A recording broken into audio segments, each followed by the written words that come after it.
Salut,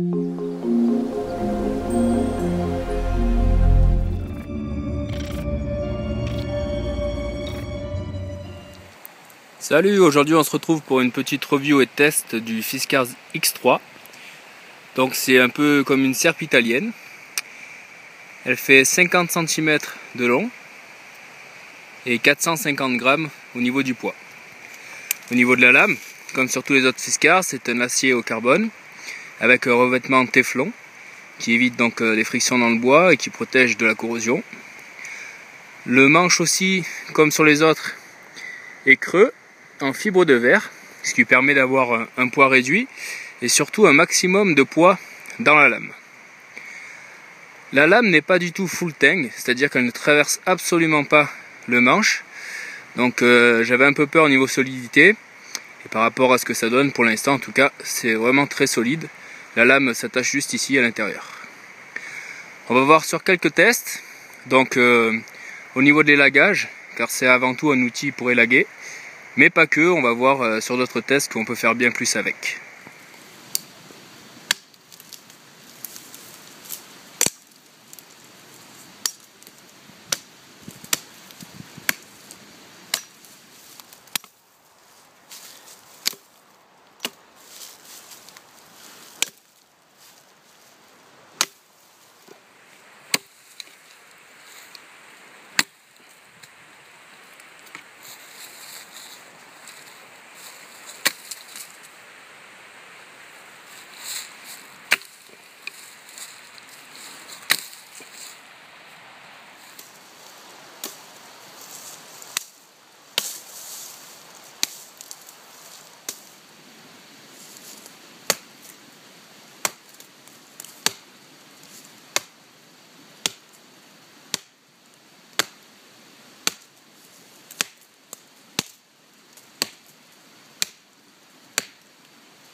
On peut également s'en servir comme d'une machette.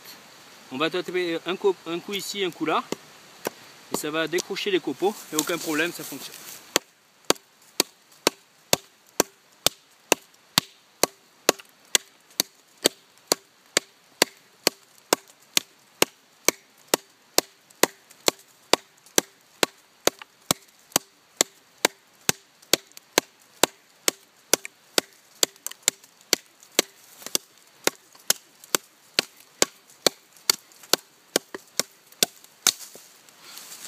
Ce qui est agréable, c'est que la longueur du manche nous permet de travailler à une main ou deux mains.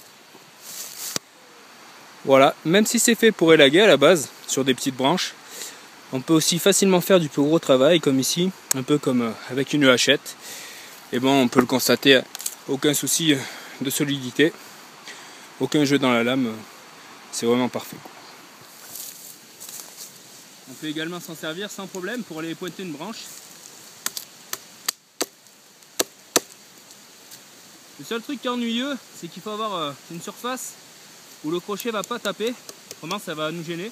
Donc là, pas de souci. Donc c'est vraiment très efficace et très pratique.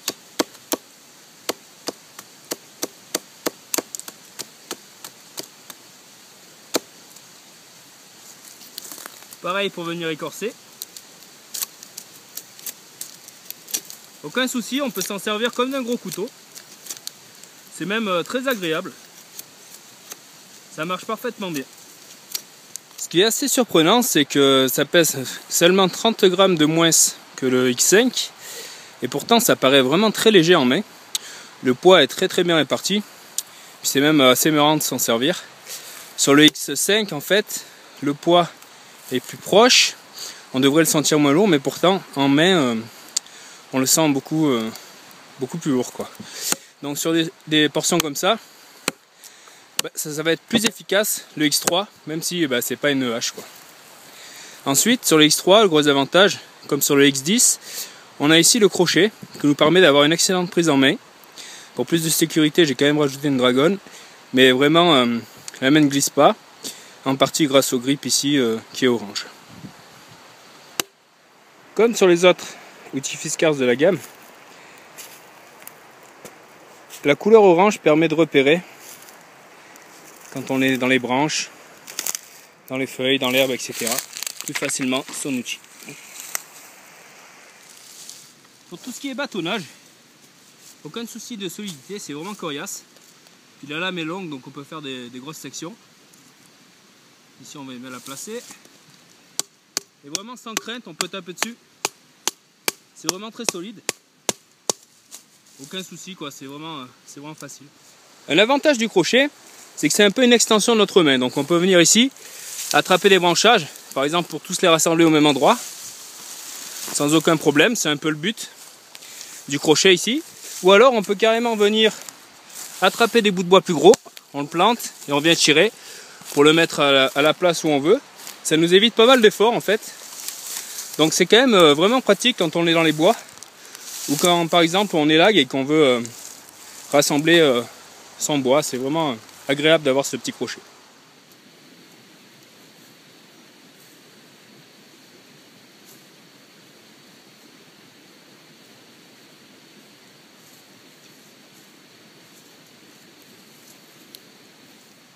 Au niveau des crochets, un des trucs qui est vachement sympa, c'est qu'en fait, ça va ajouter un pouvoir de coupe au bout.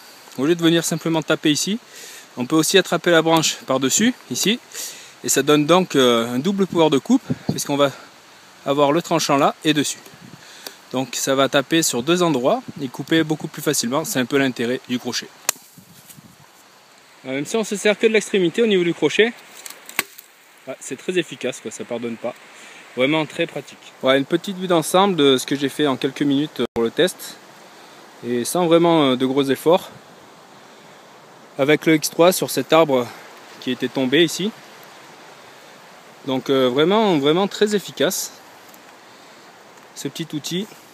Au niveau du prix, je l'ai acheté au Jardiland de ma ville pour 35 €.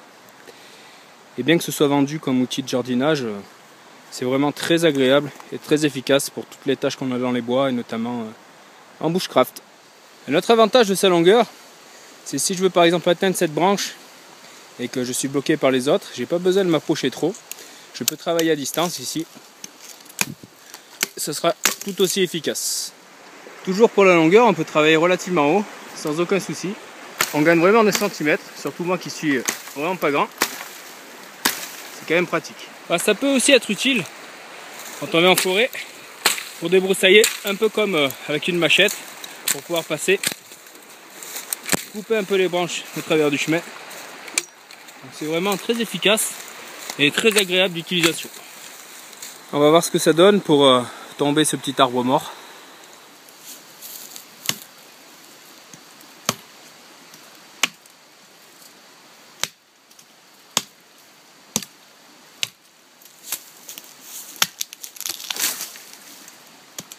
Encore une fois, le revêtement de téflon permet de faire entrer en profondeur la lame sans beaucoup d'effort. Donc là, juste en la laissant presque tomber son propre poids, je rentre pas loin de la moitié de la lame. C'est vraiment facile. C'est étonnant. C'est très agréable comme outil. Au niveau de l'affûtage, au départ avec le revêtement qui était sur le bout, c'était pas très coupant. Puis en coupant quelques branches, le fil s'est révélé. Et là maintenant c'est un vrai, je vais pas dire rasoir, mais ça coupe vraiment très bien. On peut faire des feather sticks avec, par exemple, ou plein d'autres choses qu'on va voir dans la suite de la vidéo que j'avais déjà filmé dans le jardin.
Voilà, petit rappel, c'est pas une hache. À la base, c'est vraiment fait pour élaguer. Mais malgré tout ce que je lui ai fait subir aujourd'hui, puis d'autres fois, puisque je m'en suis servi évidemment sur d'autres moments, d'autres vidéos, etc. Avec tout le travail abattu, en fait, le tranchant est toujours vraiment parfait. Il n'y a pas la moindre émoussure dessus. C'est très très résistant. Aucun jeu entre le manche et la lame. Elle est comme neuf, quoi. Vraiment un outil super sympa. Un petit point négatif quand même, parce qu'il faut bien qu'il y en ait un. C'est la taille que ça fait. Là, c'est un sac de 22 litres. Donc si je le place à l'intérieur du sac, ça va sortir. Donc il faudra forcément que j'enlève l'étui. Et justement, cet étui, c'est le deuxième point négatif. Donc la chose qui est bien, c'est que ça protège bien. Pour prendre dans le garage, c'est pas un problème. Puis si on l'a dans le coffre de la voiture, ça fait pas trop warrior, mais plus outil de jardin. Et ensuite, il y a juste ce petit clip de rétention ici, qu'on vient ouvrir pour récupérer sa machette. Et j'ai peur qu'à la longue, comme c'est juste du plastique, ça finisse par casser. Donc évidemment, c'est quelque chose qu'on va pas pouvoir porter à la ceinture avec ce type d'étui, mais il est tout à fait possible d'en faire un. Voilà, en espérant que cette vidéo vous ait plu et aidé si vous aviez à faire un choix. Merci.